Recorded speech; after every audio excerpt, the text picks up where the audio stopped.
Wayne Brady comes out as pansexual. My man, Wayne Brady. He said, I probably got to do more research, but for now, I'm pan. Let me ask you this. Oh, God. Do you know what pansexual is? So I've looked it up.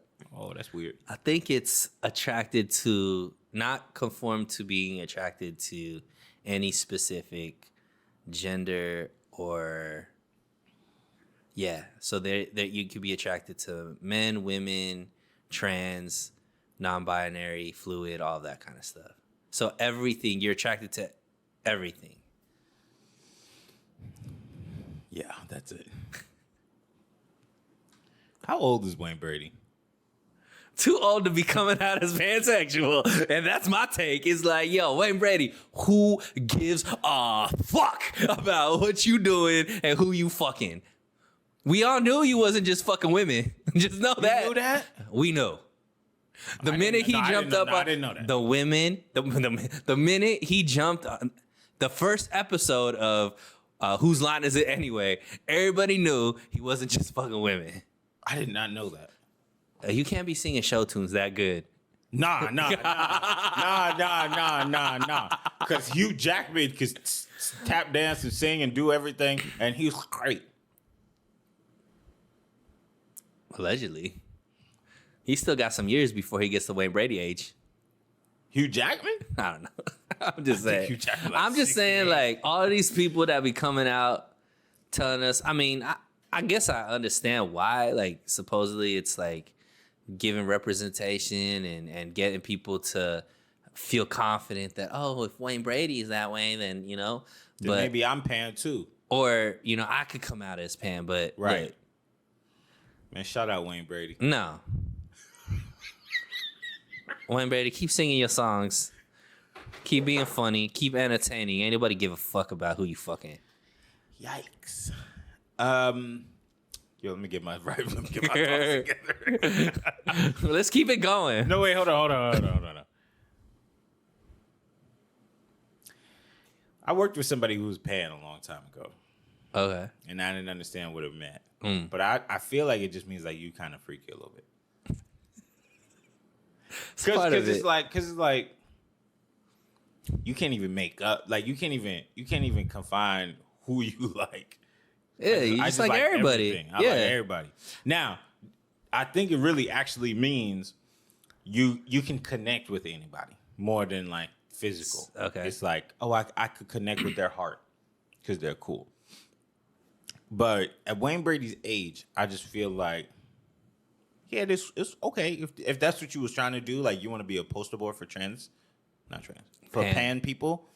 I get it, but my big issue with what he said was I think I need to do some more research first, but for now I'm pan. Why don't you just do the research, right? Then find out what you are, and then tell us. Why you need to do research to find out what you are? Because there's levels of confusion to this. All right, look. This is what I don't understand. You are a cis Indian male. Yeah. That's the problem. Heterosexual. Cis heterosexual man, that's the problem. And guess what? Nobody gives a fuck who I'm fucking either. Yeah, because you're the not the norm, but yeah, you're the average. Let's do it. What I'm saying is, why does it matter to keep coming out and talk about this stuff? Because some people are oppressed. Is he? Is Wayne Brady the poster child for oppression right now? Well, Wayne Brady's black, yeah, and he's like pan, and he's the poster boy for oppression. Please, he's too oppressed. Please people. Oppress me the way that Wayne Brady's been oppressed his whole life. You don't know what he's gone through. All I'm saying is I want that bank account. Well, I don't know if he's a month away from losing it. Well, all I'm saying is that, like, I think that we're creating too much into who we're attracted to. Just be attracted to whoever you want to attract. Why do we feel like society's at that point? I think that the reason society isn't at that point is because we try to define everything. Like, if you're attracted to men, cool. Be attracted to men. If you're attracted to women, be attracted to women. If you're attracted to men and women, be attracted to men and women. If you're attracted to trans, then be attracted to trans. Like, why do we have to like come out and be like, this is what I am, this is what I am not type of thing? Like, to me, I think it actually represents something completely different. Like when somebody comes out as like pansexual, or they start talking about trans this and all this, to me, it's all political. It has nothing to do with the actual like what you're defining. I don't know. That's just the way I see it. Is like it's more of a political statement than him trying to like live his truth or whatever the case may be. Because you could live your truth without needing to have all the attention on it. I don't know. That's just how I see it. That actually might just mean that the way you see the world is that everything is fine now. I don't think that. No. Because what I'm saying is, some people come out to be a poster boy for certain things because they know that, yeah, they have money and they have status, so no one's gonna mess with them. But there's somebody out there who doesn't have money and status, and if they come out, somebody's gonna mess with them. So that's why they try to come out to be a representation that everything is okay. But if you're saying that you don't have to come out anymore, that just means that you think society is beyond hatred for the people that need representation. So I can't speak for society because there's still people that, you know, I think there was the dancer that was killed out in New York that was voguing or whatever it is. When did that happen? Recently, like in the past few weeks, I would say. Oh, there was he's an African American dancer. He was like voguing, and it's being charged as a hate crime. So I still think there's bigots out there. I still think that there's people that are uncomfortable and will attack people just because they're gay or trans or whatever the case may be. Like, it would be ignorant and naive and not the truth to say that everything's okay. But I think there's certain things where it's just like,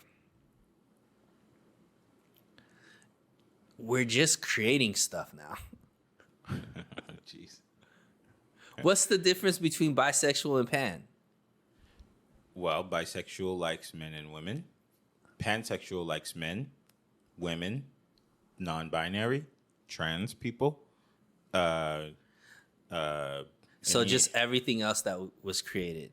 Everybody. And that's what I'm saying. Like, more things that we create, the more things we're creating. So it's just like, it'll be forever. Then at a certain point, Pan's I feel like not it stops be at enough. Pan because that's everything. That's what you thought.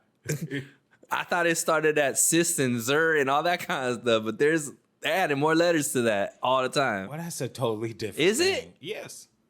When Because it's one all- is gender, the other is sexuality. When it's all make-believe, it's all make-believe. Oh, jeez. Oh, boy. Ba, ba, ba, ba. He's back. You know what? We're on the subject. Yeah. Neo came out and he said in a podcast that children should not be able to decide if they can do Gender reassignment. Surgeries. Surgeries. Like some minors, but I think he was really talking about children, like maybe under 13 years old. So his publicist apologized, and then he came out and was like, I do not apologize. I mean what I say. Absolutely. So what do you think about that? I don't think what he said is controversial. And the fact that it is wild to me. He's like, if you're trans, whatever, when you're like, live your life. I love you. There's nothing like that. But children shouldn't be making these life, and I'm paraphrasing, this isn't his verbatim, but he's basically saying children shouldn't be able to make these life-altering decisions at young ages. Mm-hmm. I don't think that is controversial. Mm-hmm. And I'm, it's, I guess, on the flip side of what we're talking about, Wayne Brady going out there and kind of being vocal about his coming out as pan to represent, people that feel like they can't come out or whatever the case may be. I guess Neo's doing that for people that have this viewpoint that are getting not quote unquote canceled, but getting, blowback for something that I think is basic.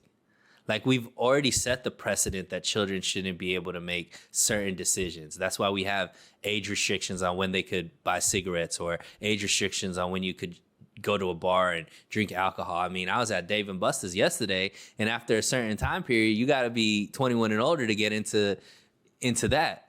You know, you can't get a tattoo under a certain age, like, because it's permanent. Why? But we're willing to, we feel like the same people that we don't believe could buy cigarettes, drink alcohol, buy alcohol legally, drive a car, vote, you know, and but they have the mental aptitude to be able to make a choice that will change the rest of their life forever.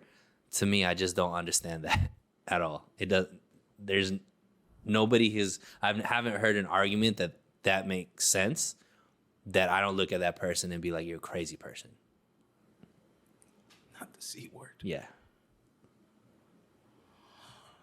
In my head, I think it's W. Neo. Mainly because he, in his, like, I'm not apologizing unless I, like, offended you, I didn't mean to offend you statement, he said, if that's how y'all feel, maybe this is a world that Neo doesn't need to exist. They don't need a Neo, yeah. And to me, that said, he's standing on business. Yeah. He's standing on business. And to me, when you stand on what you believe in, I like that. Applaud you, King.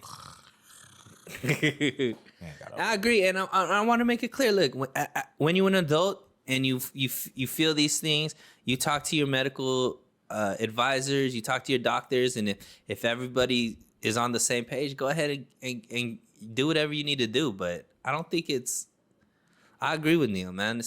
Children should be children. You shouldn't be making these type of life-altering decisions. Not mad at that at all. Neo, I support I support the fact that you stand on what you said.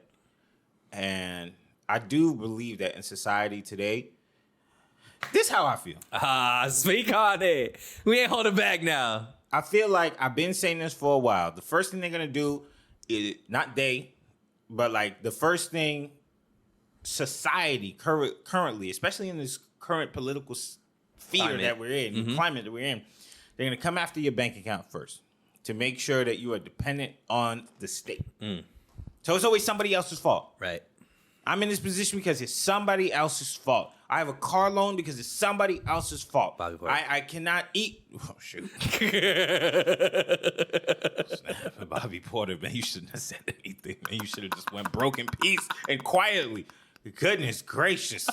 Okay? But then the next thing they're gonna do is they're gonna auction off your children to society. You are no longer your child's parent. It's up to the teachers and the state and the village to raise them. Listen, man, from the era when I grew up, the village that raised your kids was the one that you chose. Yep. And there's nothing wrong with you being a parent. How many times do we see things online that we don't agree with and we say that is fatherless activities? All the time. Okay? Is the father the state? Or is the father the father? And I feel like there's a movement to come and get our money, our property, and the things closest to us, which is our families. And we cannot let anybody dismantle family. Why do you think it's so important, Kelby? Well, I think family is important for many, many, many reasons. Well, not necessarily family. Why do you think it's so important for us to not dismantle family? Well, because you'll lose society. You'll lose meaning in everything.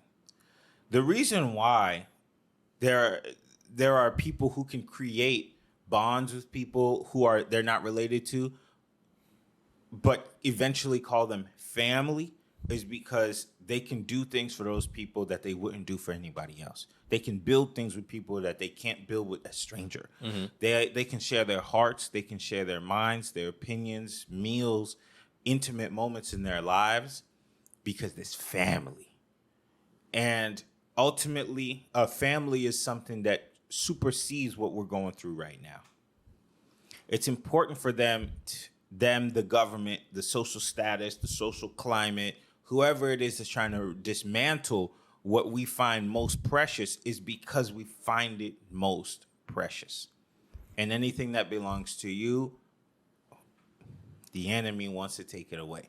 So be careful about losing your ability to govern your own household because someone said a 5-year-old can do as they please. When I was a 5-year-old, I wanted to eat candy for every meal. Mm-hmm. Now that I'm an adult, I eat candy for every meal. But that's because I make the decisions. Right. But when I was a child, I know my parents said, your full frontal cortex is not fully developed yet. You don't know what you want. You don't know what you need. I was still being influenced by commercials on television to buy me the latest Reptar toys and things like that. But now when I see a commercial, I have the ability to say I need or I don't need that. So we have to protect the most vital and important pieces of our lives, which is the family. And I think it's really important to understand, if you take this to its logical end, what we're really giving up, right? So the more, you mentioned it in the beginning, the more you give up power to the state, the more the state has power over you. Yeah. Right? And we've seen that, right? We saw after 9/11, everybody was scared.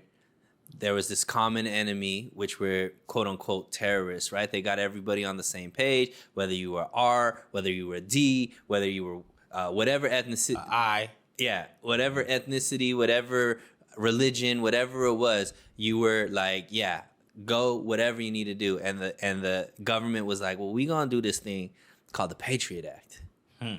And we gonna use it. It's gonna make sure that we don't have to use courts. We don't have to get warrants. We don't have to do all this kind of stuff. But we're just like, the terrorists are doing things immediately. We need to be able to combat them and spy and be able to get intel on them without going through the regular checks and balances. And everybody's like, yeah, let's do it. Give the power to the state. Well, then now we ain't talking about Al-Qaeda anymore. We ain't talking about ISIS anymore. But the Patriot Act's still around. Now who they using that on? Us. So when you take it to the logical end, when you give away power to the state, understand that when everything is good and everything, you're on the same side of what the state's policies or narrative is, you're safe. But the minute you're not on the same page, well, if you were enemy of the state and you gave them all the power, now you enemy of the state and you don't have any more power. So it's like, that's where I think it's extremely important. And we have to understand, like, if we look at things just isolated, sometimes it doesn't seem like that big of a deal. It's like, you're like, oh, well, just let them have that. It's okay if we, give up freedom of speech. It's okay if we give up a little bit of this or we give up a little bit of that.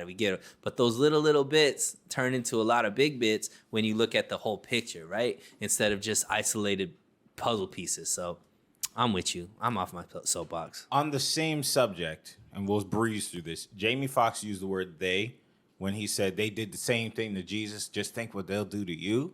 Hashtag fake friends. The Jewish community came after him and said that this was like hate speech or something like that, anti-Semitic rhetoric. Jennifer Aniston came out. Jennifer Aniston liked it, but then she unliked it, and she said, I didn't like it on purpose or not on purpose, which I didn't really understand what that meant.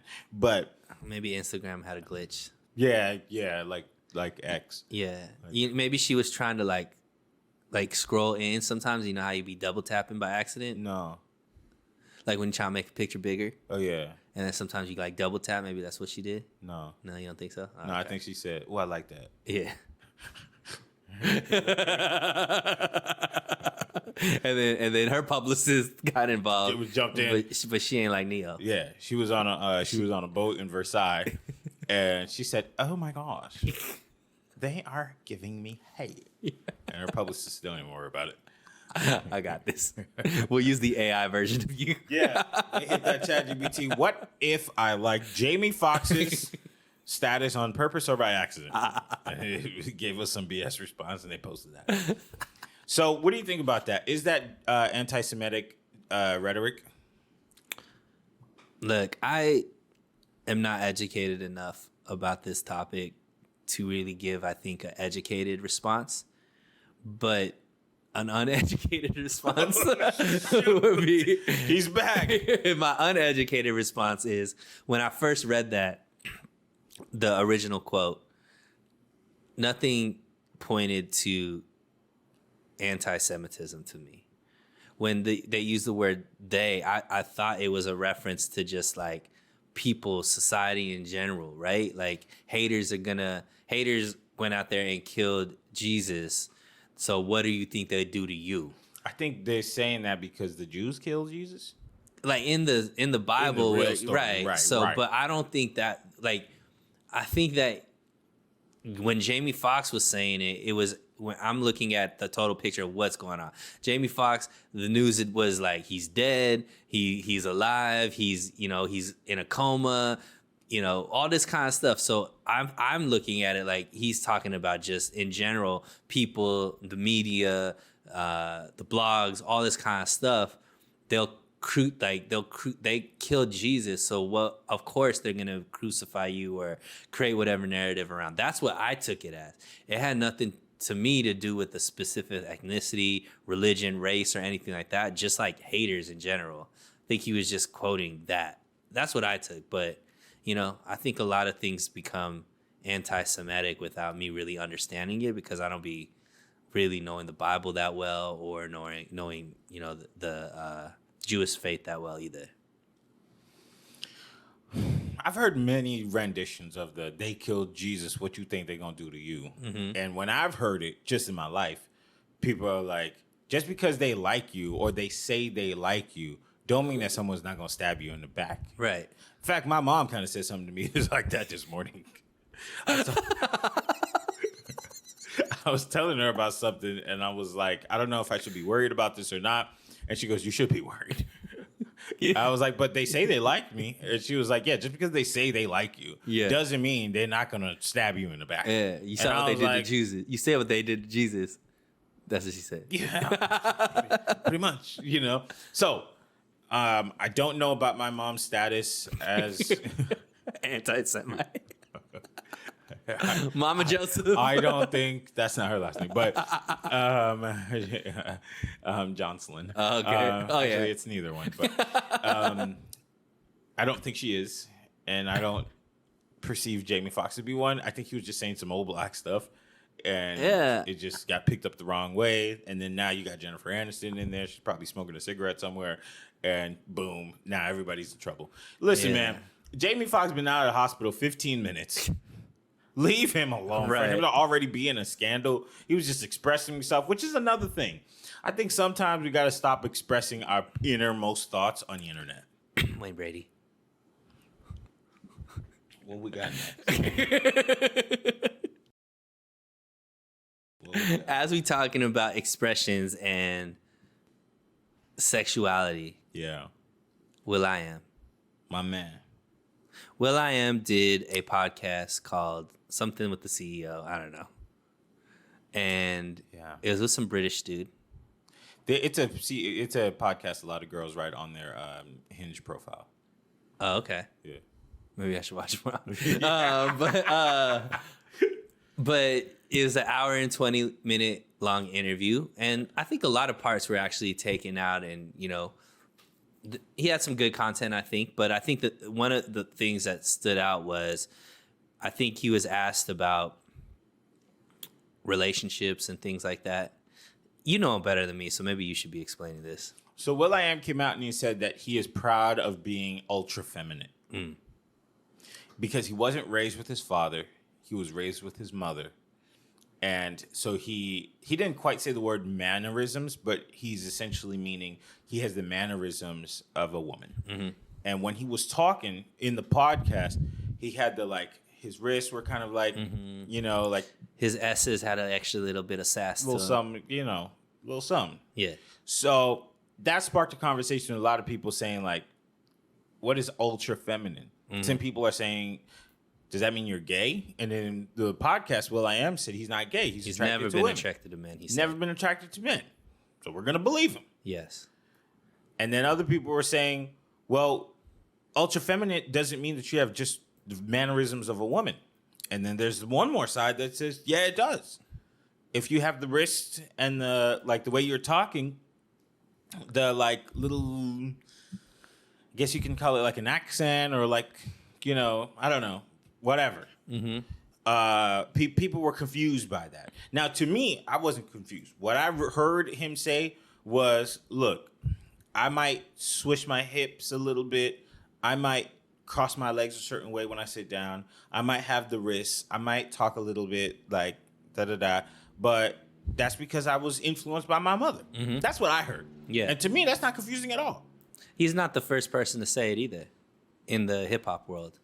Oh, shoot. Who are you exposing right now? Well, Kanye had the same take. Kanye said he was ultra feminine? No, he never said he was ultra feminine, but there was a time when Kanye was still backpack Kanye where he had certain mannerisms where people were coming at him and saying he's gay. Really? Mm-hmm. Was it the pink polo? It was just the way he talked, some of like the mannerisms that you mentioned. And he mentioned, he's like, look, I was never raised by my dad. I was raised by my mom. So my mannerisms are going to come from the person that was influenced me the most, which was my mom. And that's exactly from what I'm hearing from you, what will.i.am was saying. And it makes a lot of sense. Like if you, especially if you had a very, you know, your mom was very influential in your life, which it seems like will.i.am's mom was, which definitely we know Kanye's mom was. It makes a lot of sense that you will take not only the knowledge, but possibly some of the mannerisms from them as well. So I do believe, because we all know, you know, Kanye and how he feels about, you know, women and who he's choosing and stuff like that. So I agree with that, that just because you may have certain mannerisms that it doesn't necessarily mean that you're a certain sexuality or whatnot. But ultra feminine, I don't know. Once again, we just making stuff up. I think the word feminine throws people off. I'll say one more thing. So there's this Instagram profile. I don't remember it, but I like remember seeing reels and stuff. And this guy called himself ultra feminine.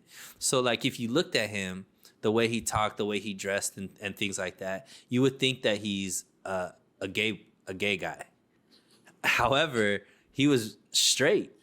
He's just like, he's like a rapper, I think, or something. And he's just like, I'm just ultra feminine. And he would pull like these really beautiful women and they would be into it. And I don't know if it was for the gram or if it was real life, but like he would create content of him on a date, a first date with the girl and things like that. So I don't know, once again, if this is a movement that's trying to create, if there's a lot of people that feel this way, but I do think that